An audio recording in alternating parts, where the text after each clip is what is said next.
When I was in the 9th grade, I bought a full-length mirror, hoping I would see myself clearer, but all I could see is an image that would never fade. That image wasn't me, and I just couldn't see that mirror was broken. Broken because I looked in the mirror with the wrong set of eyes, and I couldn't believe in the person staring back at me, so I made my own mirror. And I changed the mirror so I could control the image. Imagine a world where you see you through the eyes of another. Another who has the power to change the image to only the you who you want others to see.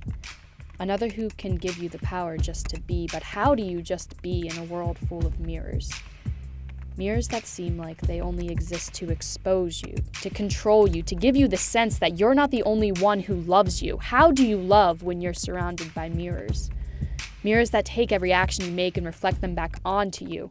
Reflecting the actions you want others to see and exposing the mistakes you didn't know others knew you knew how to make.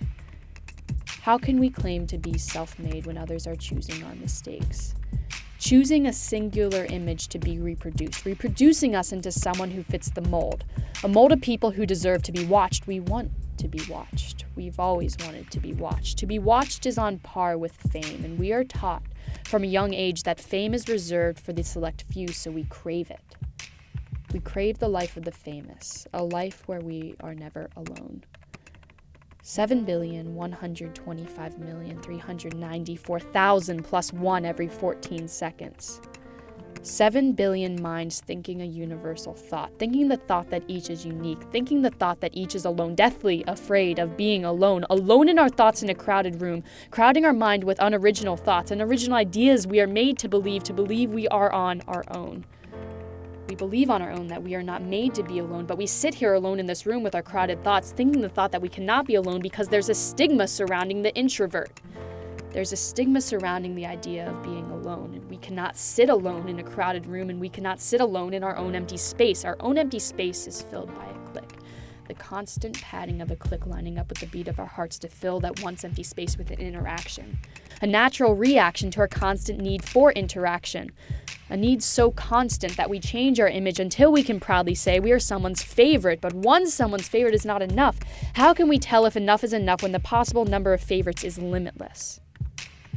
We are limitless plus 1 every 14 seconds.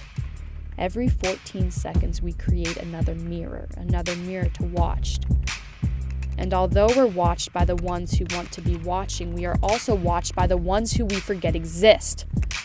The ones who are shaping our existence and who we think we continue to exist independently despite their own existence. The ones whose ideas we are told to reject. We reject the term surveillance because it has a negative connotation. Connotation dictates what we accept and what we reject. We reject the idea of Big Brother, but what if Big Brother is the one protecting us from the eyes of Mother who wants our image to be perfect? Our image is far from perfect, and we are so often reminded, so we change it, we tweak it, we slim it down to fit everyone else's standards. Standards that remind us we are still not in control. We were never in control despite our illusion.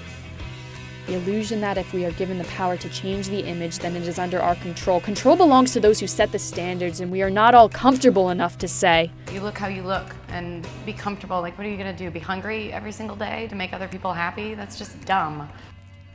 So instead, we take the pressure, and we stare away at our broken mirror.